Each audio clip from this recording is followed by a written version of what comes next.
Թե ինչ որոշում կկայացնի Ռուսաստանը, ըստ այդմ դրանով պայմանավորված կլինեն նաև մեր որոշումները, կամ մենք 27 թվականին այլևս չենք երկարացնի կոնցեսիան, 28 թվականին այլևս չենք երկարացնի կոնցեսիան, 28-ին չերկարացնենք։ Իհարկե, Հայաստանը ցույց տվեց, չէ՞ որ Չէ, նաև տեխնիկական ազդական դաշտում։ Իհարկե, 28-ին Հայաստանի երկաթուղիները դրանք Հայաստանի Հանրապետության սեփականությունն են, ի տարբերություն օրինակ ցանցերի, դա Հայաստանի Հանրապետության սեփականությունն է եւ հանձնված են հավատարմագրային կառավարման, այսինքն նա կառավարում է ինչպես ջուրը օրինակ, էլի սեփականություն է։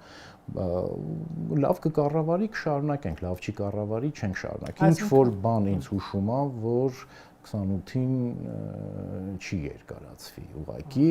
էլի օբյեկտիվ պատճառներով առնվազն, որ Ռուսաստանը չունի այդ ֆինանսական հնարավորությունները